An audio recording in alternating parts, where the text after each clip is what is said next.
Hello, fiends. Welcome to Let's Draw Goths. In this video, I want to talk to you about how you, as an illustrator, can stop being a slave to photo reference and instead use magic. At its core, an illustrator's job is to create an image that conveys an idea, a concept, a feeling. It's to communicate. An illustrator's job is not to faithfully recreate a photo. So illustrators, when they're creating their work, they absolutely do usually incorporate some photo reference, maybe more than one photo. But their job is not to recreate it onto the paper or the canvas or whatever. You, as an illustrator, are the boss. The photo is not the boss of you. You, as an illustrator, can do a better job of conveying what's going on in that scene in time, what has happened, what will happen, where is that character, etc., etc. You can convey that better than a photo can.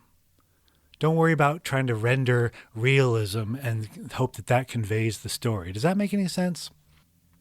So with this particular image, what is it? It's this guy Vince, and he's, I don't know, maybe in his backyard. He's near this retaining wall with his ivy coming down. But the important thing is he's standing there alone, holding a large blow-up of David Bowie. It's two-dimensional cardboard, something like that. And he's looking very sort of forlorn and maybe even lonely. Maybe he's missing David Bowie.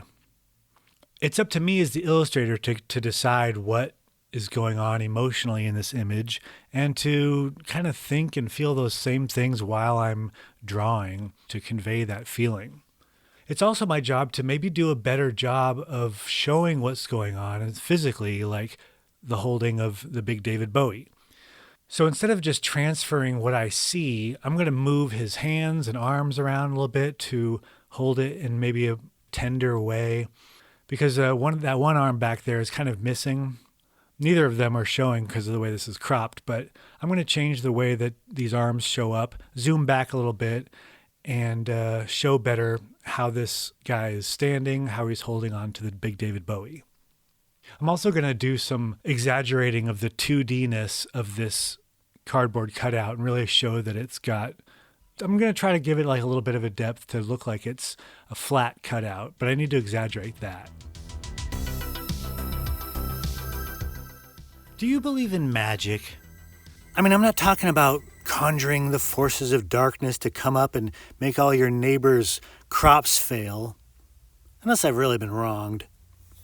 I've always considered myself a skeptic, but I have come to learn that there are mysterious forces out there that we will never understand, but that we can tap into to make our art better.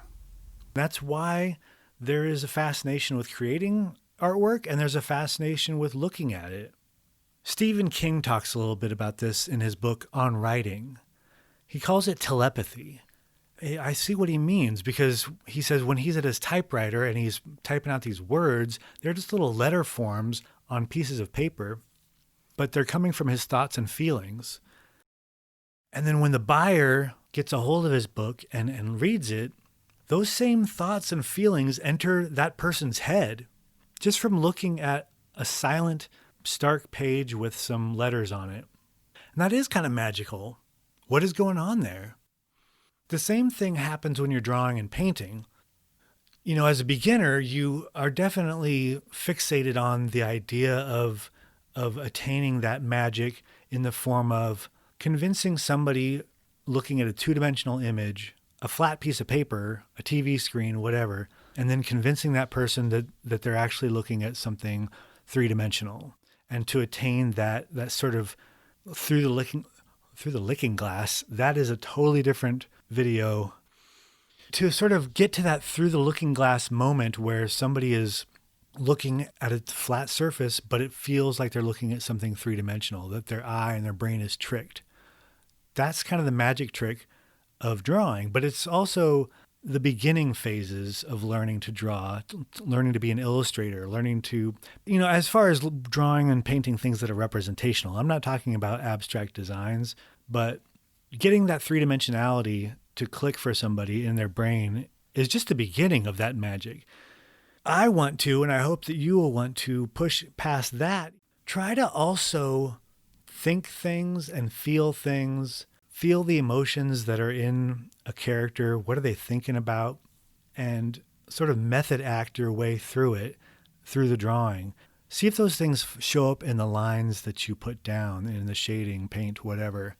And then see if viewers can feel that and think that and know what a character is thinking and feeling. I think that's another form of that same telepathy that Stephen King was talking about. You know, there was this one time in my life where I was realizing I needed to get out of a marriage. Pretty dark time, and I was couch surfing, and I was sort of just looking for places where I could be alone to paint. You know, at the time, I was just trying to paint things that would go in a gallery show that I was booked for, and I didn't have any real intentions beyond that.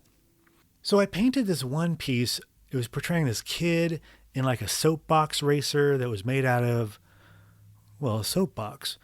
And he was holding these like wings that were just basically cardboard flaps with handles. And he was holding these outstretched as he went over this hill.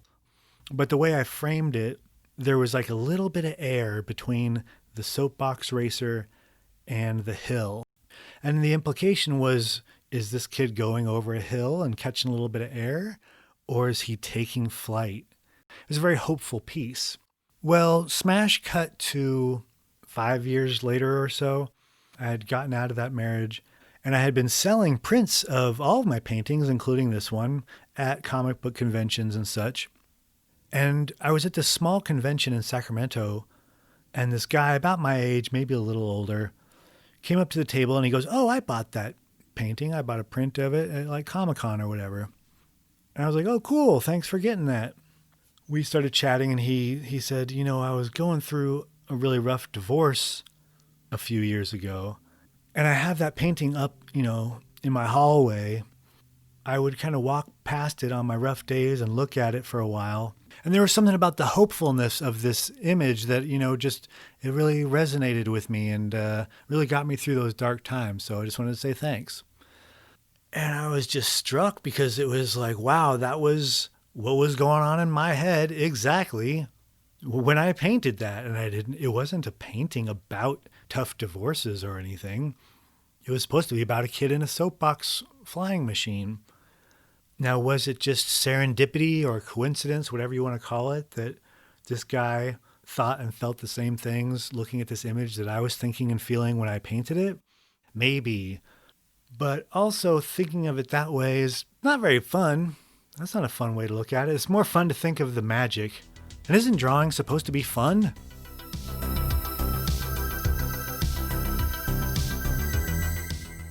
Thanks so much for checking out this video. We'll see you next time.